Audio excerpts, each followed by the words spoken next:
the land of shadows and seeds. In the small sun-soaked village of Devapur, where golden fields stretched like endless oceans beneath the sky, lived two neighbors whose lives once ran parallel, until envy bent one path into darkness. Mira and Sanvi had known each other for years. Their homes sat side by side, divided only by a narrow dirt path and a single line of neem trees that swayed gently in the wind. Mira was a woman of quiet strength, her hands hardened by work, her smile soft despite a life of struggle. She had inherited a small piece of land from her late husband, a patch that barely fed her and her young son, but she tended it with love, sowing every seed as though it were a promise to the future. Sanvi, on the other hand, lived with abundance. Her family owned acres of fertile farmland, and her house shimmered with the wealth earned from generations of prosperity.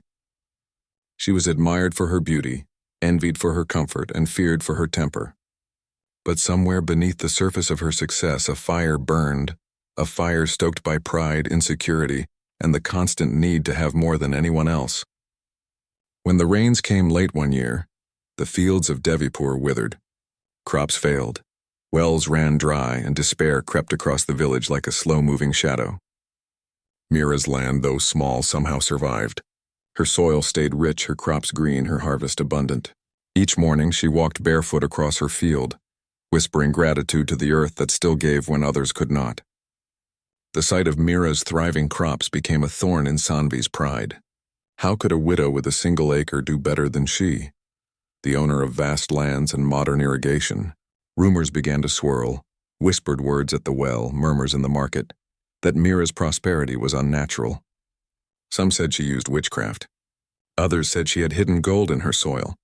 Sanvi, ever hungry for control, listened to every rumor and began to believe them.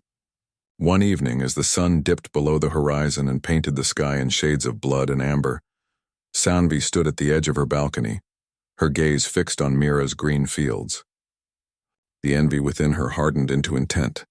She convinced herself that Mira's land was rightfully hers, that the widow had somehow cheated fate. And so she made a decision that would change both their lives forever. Days later, Sanvi visited the local land office. With cunning words and forged papers, she began to weave a web of deceit. Her husband, unaware of her plans, signed where she told him to sign. A bribe here, a favor there, and soon the documents declared what she desired. Mira's land was now in Sanvi's name. The widow, who had worked her soil with tears and devotion, suddenly found herself without a home. When Mira discovered what had happened, her heart broke in silence. There was no one to stand for her. Her husband was gone, her son too young to fight. The officials looked away. The villagers whispered but did not act. In the space of a single week, everything she had built was taken from her, and yet Mira did not curse. She did not shout, nor did she beg. Instead, she gathered what little she owned, tied her sari tightly around her waist, and walked away from the land she had loved. She settled in a small, barren patch at the far edge of the village, near the forest where few dared to go. There she began again, planting seeds in cracked soil, drawing water from a broken well, and believing that one day the earth would remember her kindness. As months passed, Sanvi reveled in her victory. She expanded her property, built a new boundary wall, and ordered her workers to plow Mira's old field.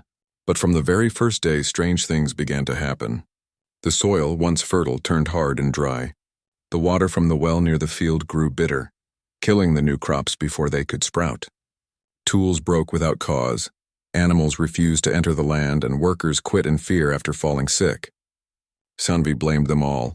Lazy laborers, poor luck, bad seed. But no excuse could explain what everyone began to see. Mira's former land had turned cursed. At night, villagers claimed to hear whispers carried by the wind across the field, soft, sorrowful voices that rose and fell like the rustling of leaves. Some said they saw a faint light shimmering where Mira's hut once stood, as though the earth itself remembered her spirit. Meanwhile, Mira's new patch of barren land began to bloom. It started small, a few green shoots here and there, fragile but defiant. Then, as if guided by unseen hands, her field grew lush again. Rain fell over her home while the rest of the village stayed dry. Her crops swayed tall and golden, untouched by disease or drought. The people of Devapur began to speak once more. They said the earth favored the righteous. That land, like life, knew the heart of those who tended it. And slowly the same voices that once doubted Mira began to shame Sanvi. Sanvi tried everything to restore her field. She hired priests to perform rituals, scattered gold coins in the soil and prayed day and night. But the land remained barren, mocking her greed with its silence. The more she tried to control it, the more it rejected her. Her once proud spirit began to crumble.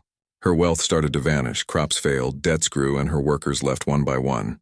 One afternoon she stood alone in the middle of Mira's former field, the air around her thick with dust and regret.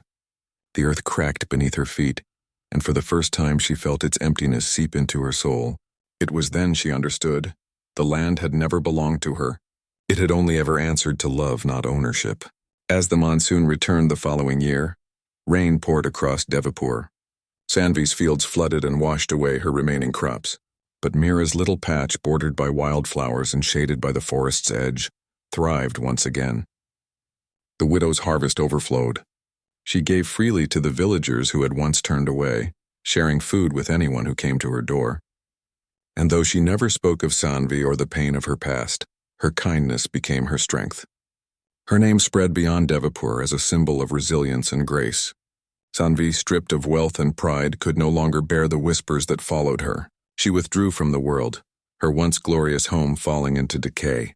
The walls cracked, the floors flooded, and weeds crept through her garden. She would often watch Mira from afar, standing by her flourishing field, and in those moments the weight of her choices pressed heavier than any burden she had ever carried. Years passed. Devapur changed, but the story of the two women remained a lesson whispered from one generation to the next. Children grew up hearing that the earth keeps its own justice, that every act, good or evil, roots itself deep in the soil and waits for the right season to bloom.